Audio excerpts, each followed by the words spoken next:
We all love a good mystery, especially in video games. Mysteries are what keep the discussion alive. It keeps a game from becoming stale over the course of a long period of time. So this brings me around to one of the big mysteries of Knights of the Old Republic 2 that I don't think ever really had a true conclusive answer.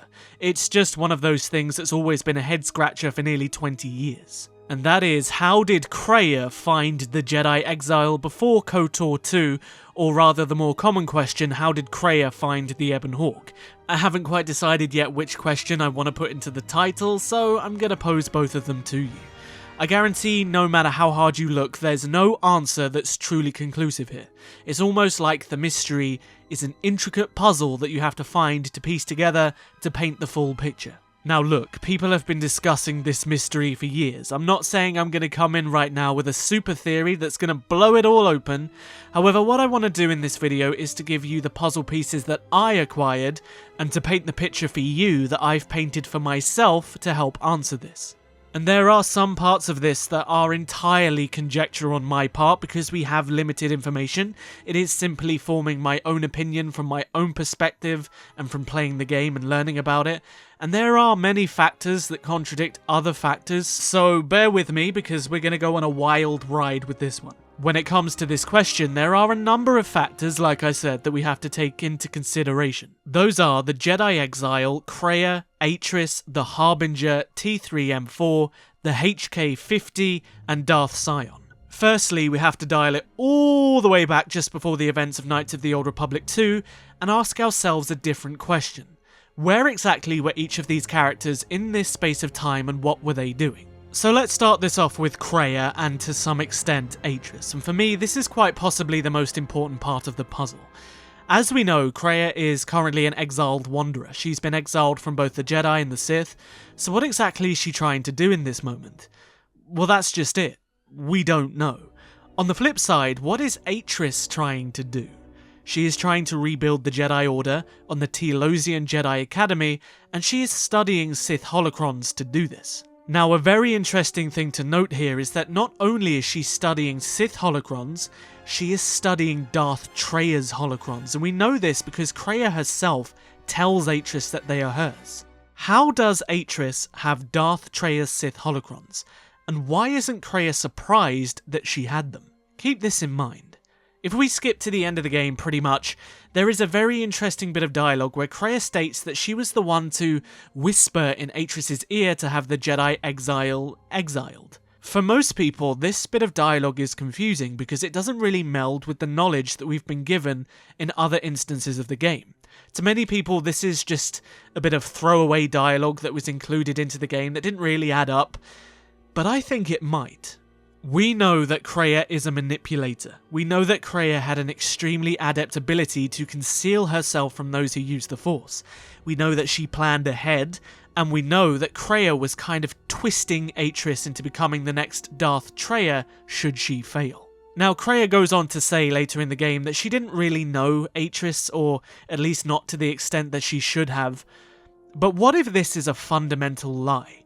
Because what if between the events of KOTOR 1 and KOTOR 2, Kreia was completely manipulating Atris and essentially setting the pieces of the chessboard for what was to come? And why was Atris not able to hide from Kreia like the other Sith? Because Atris clearly states that the Teal'Osian Jedi Academy was to essentially be the fallback option if the Dantooine Jedi Enclave was destroyed, and that all of the remaining Jedi relics and Jedi artifacts and Sith holocrons were to go to Telos. Kreia, being a former Jedi historian, probably knew exactly this. And where is the one place that she would go after being exiled and hunted by the Sith and needing further knowledge of how to destroy the Force? In my opinion, she would go and look for Jedi lore, especially the forbidden stuff that was in the deepest parts of the Jedi Enclave. And this is why I think she could have found Atris on Telos, implemented her holocrons into Atris' Sith holocron collection without her knowing, and begun twisting that specific knife regarding Atris eventually becoming Darth Treyarch, and then began to almost manipulate her. And this is where things get interesting. I believe that Kreia at this point then falls back to plan B, use Atris to bring back Mitra Surik, the Jedi that she personally had exiled. And why would she personally have the Jedi Exile exiled? Well, it makes sense, doesn't it? To keep her safe, just in case something bad would happen. You have to remember that Mitra was a Force wound that Kreia didn't incorporate or even try to incorporate into her Sith Triumvirate when she was looking for Force wounds when she became Darth Treya. You see what I mean? It kind of adds up. And then from there on, she puts into motion the events of KOTOR 2. We also know that Atris was the one who leaked to both the Sith and the Republic the information about the Jedi Exile.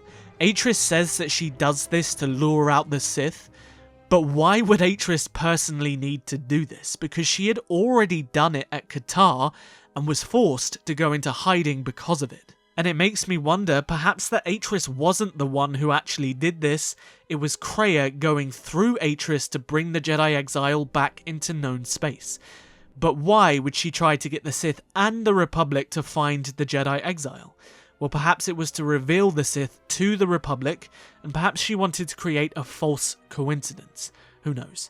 But after all, she does say there are rarely coincidences when it comes to the Force. Let's pause a moment on Kreia and let's put the puzzle pieces together for the Ebon Hawk and T3M4. So the Ebon Hawk had been stranded on a planet known as Nathema between the events of the end of KOTOR 1 and the beginning of KOTOR 2. It was being slowly repaired on this barren planet by T3 with scrap for years, because Revan was captured by the Sith and the Hawk was damaged, and so T3's programming kicked in, and what he needed to do was repair the Hawk and then find Bastila Shan. He manages to do this, the Ebon Hawk is fixed, and now we are currently just before the events of KOTOR 2. He goes off to find Bastila, but as we know, Bastila is currently in hiding and he has no way to find her. So, the next big thing is to find the Jedi whose identity had been mysteriously leaked instead, because remember, as Bastila says, if he couldn't find her, find another Jedi. As for the Harbinger, it goes on a detour to pick up Mitra and keeps her identity hidden. However, the Exchange had also picked up on this information, and a HK-50 assassin droid had managed to infiltrate the ship and was posing as a protocol droid. During this, he was slowly but surely crippling the ship piece by piece, causing a number of failures that were intended to slowly damage the ship over time, so that he could then steal the Jedi Exile and make a quick getaway. However, the Harbinger picks up a distress call from a freighter that's claiming it's under attack by a Sith warship. Then the captain calls Carth Onasi, who says go and check out this Sith warship and also pick up that freighter on the double because he discovers it's the Ebon Hawk.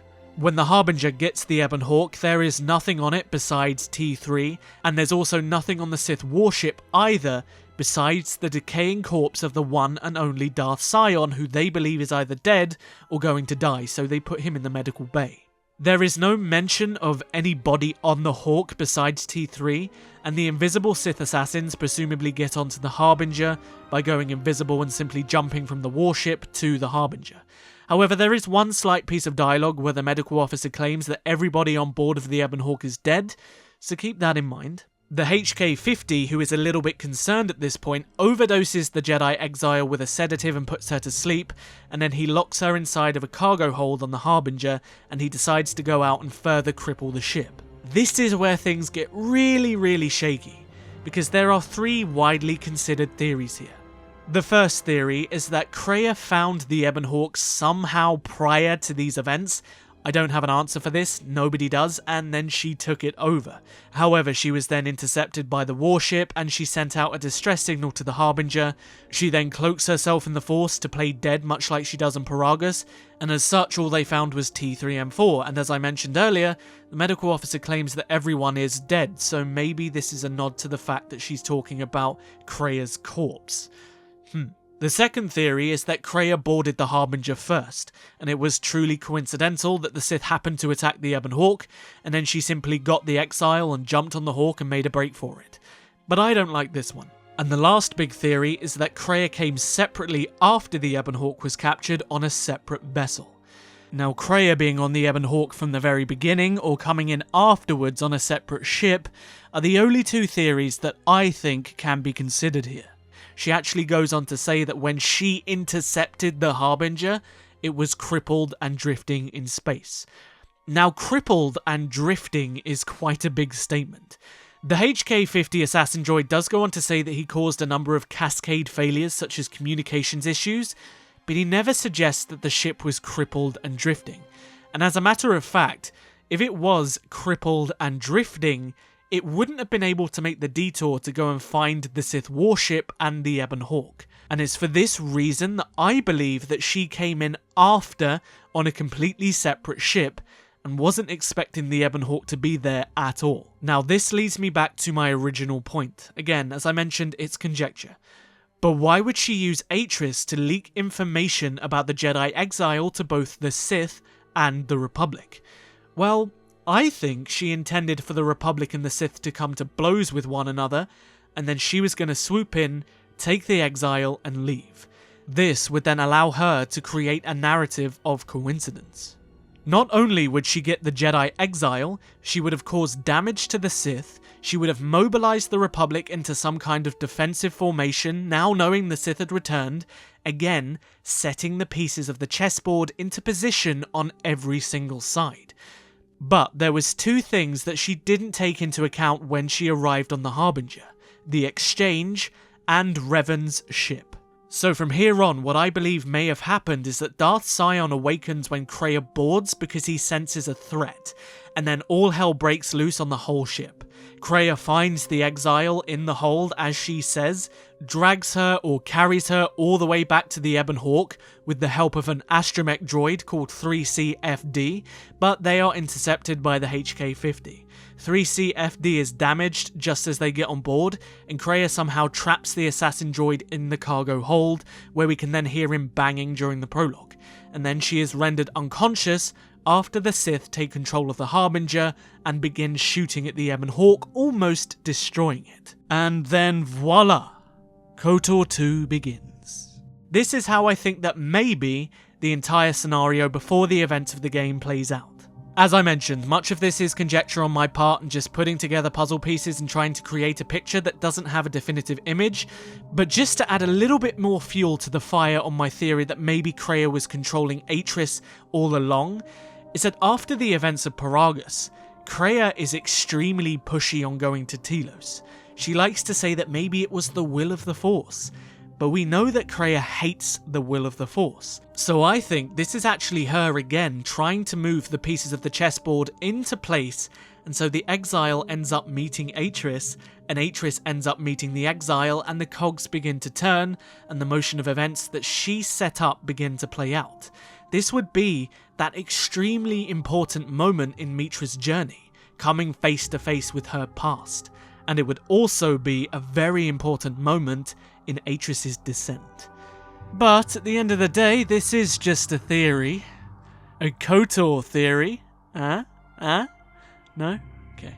Let me know in the comment section below, what do you think of this idea that I've presented?